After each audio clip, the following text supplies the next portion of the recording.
दोस्तों, आज आपको यादवों की ऐसी गौरव गाथा बताऊंगा जो अद्वितीय रही। आजाद भारत के इतिहास की ऐसी लड़ाई जिसको विश्व भर सर्वोत्तम 10 लड़ाई में गिना जा सकता है। जहां उस समय के भारत के प्रधानमंत्री जवाहरलाल नेहरू ने हाथ खड़े कर दिए थे कि पीछे हट जाओ, लड़ाई मत करो, और हथियार भी उन योद्धाओं तक पहुंचाने में नाकाम थे। लेकिन दोस्तों, दक्षिणी हरियाणा के रेवाड़ी, महेंद्रगढ़, गुरुग्राम क्षेत्र के वो वीर अहीर योद्धा पीछे नहीं हटे।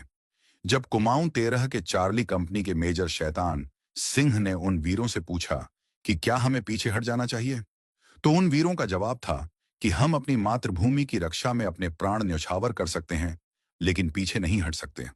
और सभी यादवों ने जय दादा किशन के नारे लगाकर युद्ध का बिगुल बजा दिया।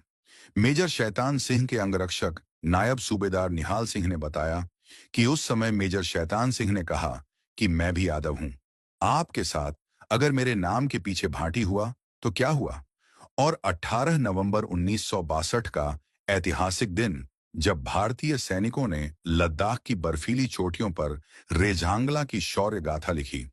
आज ही के दिन अहिरवाल के केवल 114 जवानों ने अदम्य साहस दिखाते हुए चीन के 1300 जवानों को झुकने पर मजबूर कर दिया, वो भी टूटे फूटे जंग लगे हथियारों के साथ।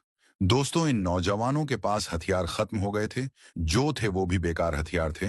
लेकिन तब भी भारत माता के इन शूरवीर बेटों ने चीन के सैनिकों के छक्के छुड़ा दिए। हथियार खत्म होने पर भी मां भारती के इन शूरवीर बेटों ने बंदूक की बटों से लड़ाई लड़ी। जब बटें भी टूट गई तो चीनी सैनिकों पकड़ पकड़ कर उनके सिर आपस में टकरा टकरा कर मारे।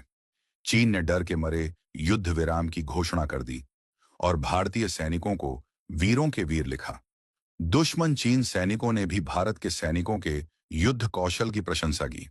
इस युद्ध में भाई भाई, जीजा साला, मामा भांजा सब लड़ रहे थे, और 120 में से 114 जवान शहीद हो गए।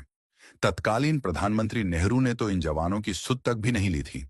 जिस नेहरू ने इन जवानों को पीछे हटने को कहा था, उसको तो विश्वास ही नहीं था भारतीय सैनिक ऐसे अदम्य साहस का परिचय भी दे सकते हैं। लेकिन दक्षिण हरियाणा के रेवाड़ी, महेंद्रगढ़, गुरुग्राम क्षेत्र के रहने वाले ये योद्धा, जहां बर्फ का नाम तक नहीं होता, जहां तापमान जीरो ने नीचे नहीं जाता, ऐसे इलाके से आने वाले ये नौजवान -40 डिग्री के तापमान की बर्फीली पहाड़ियों में बिना पर्याप्त कपड़ों के और बिना पर्याप्त हथियारों के लड़ रहे थे। लेकिन मां भारती की रजांगला छोटी को इन वीरों ने बचा लिया।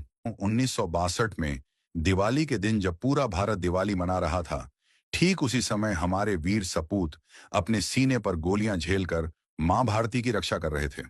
वीरों का पराक्रम और साहस देखकर चीनी सैनिक भी नतमस्तक हो गए। उन्होंने युद्ध स्थल पर एक प्लास्टिक की पट्टी पर ब्रेव लिखकर इन सैनिकों के शवों के पास सम्मानपूर्वक रखा, और वहीं पर सम्मान के प्रतीक के रूप में धरती पर संगीन गाड़ कर उस पर टोपी लटकाकर चले गए। दोस्तों, नमन है मां भारती के ऐसे वीरों को। दोस्तों, ये अकेली ऐसी कंपनी थी जिसको बाद सबसे ज्यादा मेडल मिले, लेकिन ये लड़ाई ऐसी थी कि हर सैनिक परम वीर चक्र का अधिकारी था। वीरों के युद्ध कौशल से प्रभावित हुए हैं तो वीडियो को शेयर कर दीजिए, पेज को फॉलो कर लीजिए और यूट्यूब पर चैनल को सब्सक्राइब कर लीजिए। जय हिंद, भारत माता की जय।